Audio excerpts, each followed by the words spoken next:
नमस्ते। थर्ड आई में आपका स्वागत है। चुनाव बिल्कुल मतलब अंतिम उसमें दौर पे हैं। 6 चरण के चुनाव उत्तर प्रदेश में हो चुके हैं, 7वां चरण बाकी है। इसका वोट 7 तारीख को पड़ेगा। हर जगह देखिए तो अब 2 चीज़ें हो गई हैं। जो मीडिया है वो भी बढ़ गया है। आप इलेक्ट्रॉनिक मीडिया में जाइए तो यूक्रेन यूक्रेन यूक्रेन, भारत सरकार कैसे लोगों को ला रही है, भारत सरकार के मंत्री सब लोग को लेके वहाँ से आ रहे हैं, अपनी जान जोखिम में डाल के बड़ा काम कर रहे हैं, इत्यादि इत्यादि। वहाँ पे इलेक्शन की बात ज़्यादा नहीं हो रही है। सोशल मीडिया पे अगर आ जाइए तो वहाँ का मीडिया सब चिल्ला रहा है कि कैसे मोदी जी की हार रहे हैं, कैसे बीजेपी खराब प्रदर्शन कर रही है, इत्यादि इत्यादि।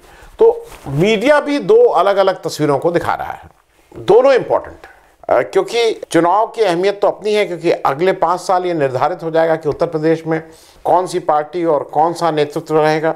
वो इम्पॉर्टेंट है। उत्तर प्रदेश चूँकि देश का सबसे बड़ा राज्य है तो वो बहुत सी चीज़ों को ड्राइव करेगा, इस देश में आने वाले चीज़ों को। लेकिन इसी समय जो यूक्रेन में बच्चों की समस्या है, जो हमारे बच्चे वहाँ पढ़ने गए थे और जो फंस गए हैं, वो भी अपने में एक बहुत ही अहम है और उसको आप पोस्टपोन नहीं कर सकते हैं। इलेक्शन नहीं पोस्टपोन हो सकता है, वो भी नहीं पोस्टपोन हो सकता है। तो एड्रेस दोनों को करना है। यहाँ पे मैं थोड़ा आपको इंट्रोड्यूस करके फिर बताऊंगा कि इन बच्चों को वापस लाना कितना अहम और ज़रूरी है, और as a nation, as a राष्ट्र हमारी मतलब ये जिम्मेदारी है कि हम इसको क्यों लाएं और क्यों लाएं। ये जिम्मेदारी है, मैं इसका आंसर आपको देने की कोशिश करूंगा।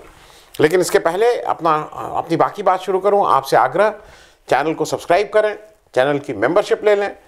हर महीने मेंबरशिप आप लेंगे तो एक आपको छोटा सा कमिटमेंट करना होगा, जिसमें हर महीने आपको कुछ पैसा देना होगा।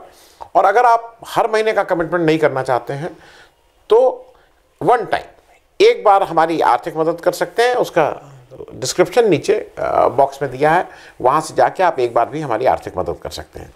अब मैं मेन मुद्दा यह है कि बीजेपी जब इलेक्शन चल रहा था तो बीजेपी ओवरड्राइव में थी, और ओवरड्राइव में ये थी कि आज 6 चरण के चुनाव हो गए हैं, बीजेपी को अभी भी मुद्दे की तलाश है। बीजेपी को मुद्दा नहीं मिल पा रहा है। वो कभी हिंदू मुस्लिम, फिर विकास, फिर योगी जी, फिर वो क्या क्या करने की कोशिश की, समहाउ वो मुद्दा नहीं मिल रहा है।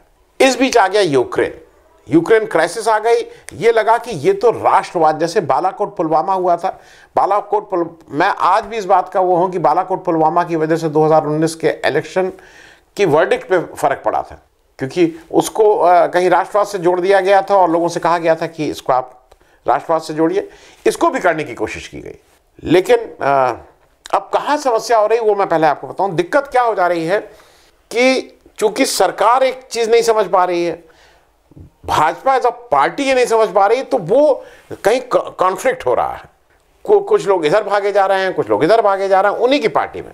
पहले अगर ये हुआ कि स्टैंड लिया गया कि हम क्या करें, अगर इनिशियली आपको जब ये क्राइसिस शुरू हो रही थी तो जनरल एक भाजपा और भाजपा के जो मीडिया टीम है उसका एक ये था कि हम क्या करें भाई, वो अगर वहाँ पढ़ने गए तो इससे हमसे क्या मतलब, इस तरह का स्टैंड लिया गया।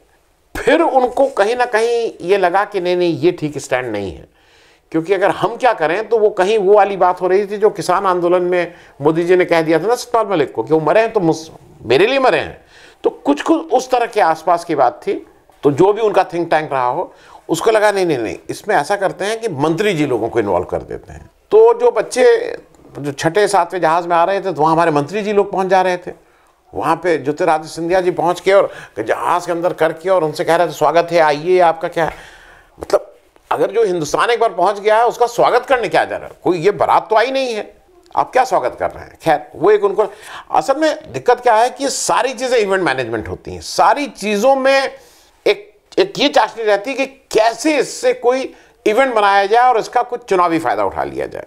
क्योंकि जब वो हिंदुस्तान पहुंच गए हैं तो ये हमारे मंत्री जी लोग जाके वहाँ क्या बताना चाह रहे हैं, लेकिन कुछ उन्होंने लगा कि नहीं ये ऐसा करना है। अब वो जो भी कि कुछ लोगों को बाहर, कुछ मंत्रियों को बाहर भेज दिया जाए और वो जो देश हैं वहाँ जाके कुछ सुपरवाइज कर लें। ठीक है भाई। अब इस बीच क्या हो रहा था कि जो आपका पहला स्टैंड था कि हमसे क्या मतलब, और जो दूसरा स्टैंड हो गया कि नहीं हमसे मतलब और इनकी हम बहुत I am concern about it और हम जाके उनको करेंगे, इन दोनों के बीच में के फासले में कुछ लोग रीड नहीं कर पाए। जैसे आपके प्रहलाद जोशी साहब, वो ये बताने लगे कि ये जो स्टूडेंट बाहर पढ़ने गए ये सब तो 90% इसमें सब फेल हो गए थे, वो क्या क्या बोलने लगे। Without realising the ground reality. उस पर मैं एक एपिसोड कर चुका हूँ, उस पर मैं ज़्यादा नहीं बोल रहा हूँ। अब नया वो हुआ क्या, 4 मंत्री भेज दिएगा और यहाँ जो बच्चे आ रहे हैं उनको कोई मंत्री रिसीव करने जा रहा है। मतलब मैं अभी भी नहीं समझ पा रहा हूँ वो रिसीव करने, जब हिंदुस्तान पहुंच गए तो क्या रिसीव कर, क्या दिखाना चाह रहा है। खैर, और यहाँ पे क्या हो रहा है कि जब वो जा रहे हैं तो वो हम आई विल से कि वो उससे उल्टा असर पड़ रहा है। जो वो हरकत कर रहे हैं ना, उससे कोई उनका ना वोट का फायदा हो रहा है, ना बीजेपी का फायदा हो रहा है, ना देश का फायदा हो रहा है। मैं आपको, अच्छा, ये जो हमारे भाई साहब जो मंत्री लोग चले गए हैं विदेश, अब दिमाग में केवल एक काम है कि कैसे मोदी जी की बात करें, कैसे इसका वो करें। आपको एक छोटा सा वीडियो लगा दे रहा हूं, रोमानिया के किसी शहर के वो मेयर हैं, वो हमारे कैबिनेट मंत्री को किस तरह से, ज्योतिरादित्य सिंधिया जी को कैसे डांट लगा रहे हैं, ये आप देख लीजिए। मैं कुछ नहीं कहूंगा। Talk about this kind of guys, not dogs, not. Let me decide what I'm going to speak on. Please. Let me decide what I'm going to speak on. Explain to them when they leave home. No, hold on. Let me tell them what I have to tell them. Kindly stand there. Okay? Kindly stand there. Hey, So that's the I provide shelter here. I provide food I for these understand. guys, not you. I understand. Explain to them when they leave home. I understand. When they leave Kindly home. stand Now there. Thank you explain very them. much. So that's the plan as far as all of us moving out are concerned. Okay? आपने video देखा, आपको अच्छा लगा कि Romania का वो जो mayor है वो कैसे इनको से कह रहा है कि आपने कुछ नहीं किया, सब मैंने किया, आप यहाँ क्या आके कर रहे हैं। खैर, कि क्योंकि इनका ब्रीफ क्या है कि इन मंत्रियों की जो वहां पे जाके और ये सब हरकतें कर रहे हैं, इससे बेइज्जती उनकी तो हो ही रही है, देश की भी बेइज्जती हो रही है। अगर देश के किसी मंत्री को वहां का मेयर कुछ इस तरह की भाषा कहता है तो वो कोई देश के लिए अच्छा नहीं है। अब सबसे पहले क्या हुआ कि मीडिया से पहले एक और मैं मीडिया पे आऊँ उससे पहले मैं आपको बताऊँ, जैसे मेरे साथ एक मेरे बहुत से सहकर्मी थे, मैं जब नौकरी करता था तो उसमें से एक डायरेक्टर होकर रिटायर हुआ, उनका आ गया है कल परसों में वीडियो, उनका एक व्हाट्सएप आया है। अच्छा, अपना लिखते नहीं है, वो एक फैक्ट्री से चूंकि माल फैक्ट्री में बन गया, अब उस माल को ढकेलना है। अच्छा, माल उस समय बना था कि इन सब लोगों को डंप करना है कि ये लोग बिल्कुल रद्दी और देशद्रोही हैं। इस बीच हो गया कि नहीं ये देश प्रेमी है। अब माल तो बन चुका तो उसको ढकेल दिया गया। तो आज सुबह मेरे एक सहकर्मी का आया है, ये कि उनको लाया जा रहा है, ये वही करें और हमसे क्या मतलब है, ये जब पढ़ने गए थे।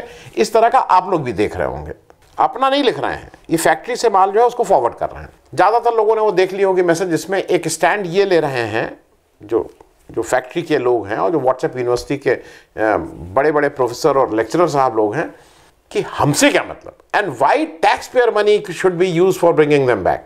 मैं उसका जवाब देता हूं, क्योंकि पहली चीज यह है कि ये बच्चे वहां क्यों गए। मैं पहले भी बता चुका हूं, नीट का जो अंडर ग्रेजुएट वाला एग्जाम हुआ था उसमें 83,000 सीटों के लिए करीब 16 लाख बच्चों ने उसमें भाग लिया था।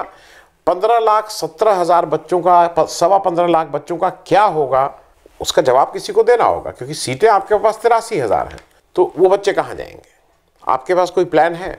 आप कुछ बता सकते हैं कि इन बच्चों का क्या होगा? मान लीजिए उसमें क्या मतलब आपके इन 15.25 लाख बच्चों के पास आपके पास कोई प्लान नहीं है। दूसरा एक चीज़ मैं आपको और बता दूं, वो इम्पोर्टेंट है कि सरकारी स्कूल का, मैं इसलिए कह रहा हूं कि सरकारी स्कूल सस्ते होते हैं और एक ज़माने में सरकारी स्कूल में क्वालिटी ऑफ एजुकेशन बेटर होती थी। और उत्तर प्रदेश में तो एक हाई कोर्ट का ऑर्डर है, वो हाई कोर्ट का ऑर्डर ये कहता है कि जितने सरकारी अधिकारी आईएएस और ये डीएमईएम हैं और जितने मंत्री हैं, इनको बाय दैट ऑर्डर ये कहा जाता है कि आप अपने बच्चे को सरकारी स्कूल में पढ़ाइए, क्योंकि अगर ये लोग सरकारी स्कूल में पढ़ा देंगे तो सरकारी स्कूल की क्वालिटी बढ़ जाएगी। आजकल सरकारी स्कूल खराब क्वालिटी के माने जाते हैं। और एक चीज़ और मैं बताऊं, ये जो भी आप फॉरवर्ड कर रहे हैं, जो भी आदमी इस तरह की चीज़ें फॉरवर्ड कर रहा है, मेरे बच्चे सरकारी स्कूल में नहीं पढ़े हैं। अगर आपके बच्चे सरकारी स्कूल में पढ़े हैं तो आपको मॉरल राइट है, अपने बच्चों को आप कॉन्वेंट और महंगे स्कूल में पढ़ाइए और दूसरे को ज्ञान दीजिए कि नहीं नहीं ये सब क्यों हो रहा है, आपको प्राइवेट स्कूल में पढ़ाया जाएगा, वो टैक्स पेयर का पैसा नहीं है।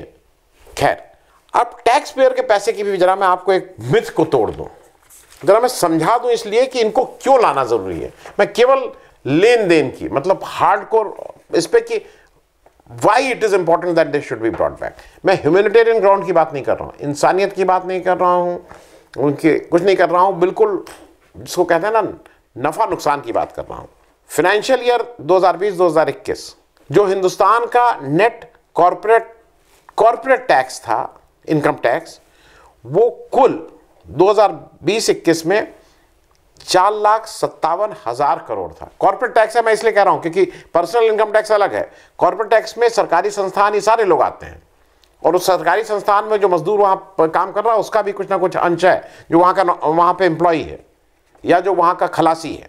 अब असली बात ये जो लोग कह रहे हैं ना टैक्स पेयर मनी, ये पर्सनल इनकम टैक्स वाले हैं। पर्सनल इनकम टैक्स 2020-21 में हिंदुस्तान में टोटल 4,88,000 करोड़, 4,88,000 करोड़ था फॉर द ईयर 2021, ये टोटल था। अब इसको आप कह सकते हैं, जिसको कह रहे हैं ना ये 138 करोड़ जनता का पैसा आप क्यों कर रहे हैं। पहली चीज, 90 बिना जाने मैं बोल रहा हूं, 99% लोगों के माँ बाप जो वो बच्चे वहां गए हैं वो इस इनकम टैक्स को कहीं ना कहीं वो भी दे रहे हैं। आप एक चीज बताइए, इंश्योरेंस करते हैं तो इंश्योरेंस में क्या जब सब लोग मरेंगे तभी आपको पैसा मिलना चाहिए? इंश्योरेंस आप करते हैं तो लाख में एक कोई मरता है तो इसलिए उसका पैसा दिया जाता है। उसी तरह से अगर इनकम टैक्स इतने लोग दे रहे हैं तो सबको थोड़ा ही है, ये इन्हीं का, स्टेट का और क्या रोल है? स्टेट तो इसीलिए है ना कि आपको दुख दर्द में काम आए। अब एक मैं इंपॉर्टेंट फिगर बता रहा हूं, पर्सनल इनकम टैक्स 20-21 में 4,88,000 करोड़। अब एनआरआई का रेमिटेंस टू इंडिया, जो एनआरआई बाहर से कमा के हिंदुस्तान में भेजते हैं, वो फिगर भी समझ लीजिए। वो फिगर है यूएस डॉलर का for the year 20-21 87 billion US dollar. 1 billion आज की तारीख में 7,620 करोड़, 7,620 करोड़ का 1 बिलियन है। और अगर 87 बिलियन को, 87 बिलियन को इससे मल्टीप्लाई कर दें तो टोटल रेमिटेंस 20-21 में आया है आज की वैल्यू के हिसाब से 6,62,940 लैक्स, मोटे तौर पे 6,63,000 करोड़। आपका जो पर्सनल इनकम टैक्स है उससे ज़्यादा रेमिटेंस ये एनआरआई हिंदुस्तान में भेजते हैं। अब आप बताइए, ये आपकी गर्ज नहीं है, ये एनआरआई है ना जो वहाँ से भेज रहे हैं। ये बच्चे जब वहाँ पढ़ने गए हैं, इसमें से कुछ लोग बाहर काम करेंगे, अगर वो सोचें कि मुझसे क्या मतलब, कल ये यहाँ भेजना बंद कर दें तो आपका जो इनकम टैक्स है ना उससे देश नहीं चल रहा है। एक बड़ा रोल और एनआरआई के रेमिटेंस का भी है, ये भी समझ लीजिए। और एक चीज़ और बता दें, वो सुन के अच्छा नहीं लगेगा, जो टोटल एनआरआई का पैसा आता है ना, उसके जो पहले 5 देश हैं उसमें पहले नंबर पे यूएई, दूसरा यूएस, तीसरा सऊदी अरेबिया, चौथा कुवैत, 5वां कतर। इसमें से 4 देश इस्लामिक रिपब्लिक, इस्लाम धर्म को मानने वाले हैं, करिए हिंदू मुस्लिम। और ये 100 में से करीब 65 से 70% पैसा इन 5 देशों से आता है। तो जरा नज़र के चश्मे को थोड़ा साफ करने की कोशिश करिए। ये कि क्यों हम लाएं, क्यों लाएं, ये ठीक नहीं है। राष्ट्र क्यों होता है, क्यों होता है राष्ट्र, स्टेट क्यों होती है, इस एम्बेसी क्यों खोली जाती है? एम्बेसी इसलिए खोली जाती है कि किसी दिन जब देश के ऊपर कोई आपदा आएगी, देश के नागरिकों के ऊपर कोई आपदा आएगी, तो वो एम्बेसी वहां पे लोकल लाइजन ऑफिसर की तरह वहां के देश से बातचीत करेगी।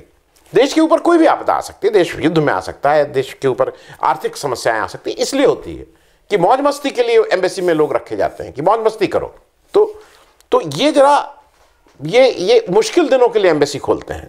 और एक चलते चलते एक और, इस लॉजिक से जो लॉजिक कही जा रही है, हमसे क्या मतलब, तो ये जो प्रवासी मजदूर खास करके उत्तर प्रदेश या बिहार या झारखंड या कहीं से बाहर कमाने गए थे, तो उसमें तो ये बाकी लोग कह सकते थे हमसे क्या मतलब। अरे आदमी अपने घर ही भागता है जब समस्या आती है, मुश्किल दिन आते हैं तो अपने घर आता है। तो आप ये जो लॉजिक ना कि हमसे क्या मतलब, तो यहां पे भी लोग कहते हैं हमसे क्या मतलब। सब स्टेट गवर्नमेंट ने अपने से जो भी प्रयास हुआ उन्होंने किया कि नहीं किया। उत्तर प्रदेश से जो भी हुआ, यहाँ के मुख्यमंत्री ने शिवराज सिंह चौहान से बात की, हर मुख्यमंत्री से बात की कि भाई कैसे भेजें कैसे ना भेजें, इत्यादि इत्यादि। अब चलते चलते एक बात और, ये जो मीडिया का रोल है, क्योंकि मीडिया का रोल का मैं एक छोटा वीडियो फिर लगा रहा हूं, 1 मिनट से ऊपर का है, जरा ये देख लीजिए। और ये जो बिल्कुल सरकारी पार्टी के जो सबसे बड़े मीडिया के वो हैं, जिनके सामने लोग थर थर कांपते हैं, उनसे बड़ा कोई मीडिया वाला आज तक नहीं हुआ है, अर्नब गोस्वामी जी के। जरा देख लीजिए कि उनको लिस्बन का वो जो व्यक्ति है जो आया है वो क्या बोल रहा है। Are you allowing me to speak, or am I just to watch? Yes, sir. I see that. No, please go ahead. Please. All right. You have established a kangaroo court by the way you have drawn up the members of this panel. You speak about the word de-escalate. I would ask you, the moderator, to de-escalate your language. You're speaking in very hyper-tense words, and you're using very emotive language. This is not suitable for an intellectual discussion. You interrupted your Chinese speaker in a brutal way, which does not help for an exchange of opinions. I am shocked that your editorial position in India, the country which was one of the two leaders of the non-aligned world, is so prejudicial to the ongoing situation and to the facts, and that you simply repeat verbatim the accusations coming out of Mr. Zelensky's office and amplified by Washington. This is anything but an irresponsible and senseless war. It is a war against NATO. And you have to understand that. The end game of Mr. Putin is to show the shambles that NATO is and to take the American knee off the neck of Europe. That is the end game.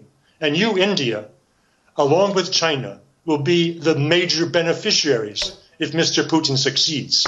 Therefore, your program is against the interests of your own country. वो क्या डांट रहा है? वो कह रहा है allow me to speak. वो फिर क्या कह रहा है कि आपका कहना है कि डी एस्केलेट किया जाए सिचुएशन को। आपकी भाषा is not suited for a intellectual discussion. वो कह रहे हैं you are interrupting in a brutal way. उन्होंने याद दिलाया है कि ये वो देश है, याद रखिए, वो अर्नब गोस्वामी को याद दिला रहे हैं कि ये वो देश है जो नॉन अलाइन मूवमेंट के जो दो सबसे बड़े लीडर थे उसमें से एक आपके देश है। वो नेहरू की बात कर रहे हैं। आप तो नेहरू का नाम लेंगे नहीं, क्योंकि नेहरू का नाम लेते ही आपके कहीं नंबर कट जाएंगे, आपको डांट पड़ेगी। तो नेहरू ने तो कुछ किया नहीं था।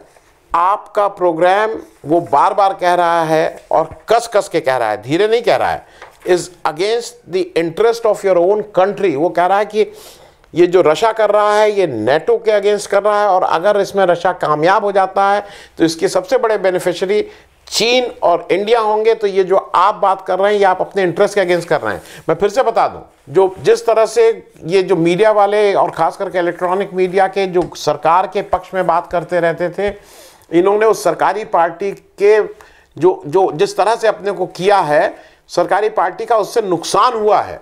उनका कनेक्ट दूर वो चला गया, तो उनको पता ही नहीं लगा कि ग्राउंड पे क्या हो रहा है। अगर वो अपनी मीडिया जैसे अपनी जिम्मेदारी निभा रहे होते तो शायद ये दुर्दशा नहीं होती।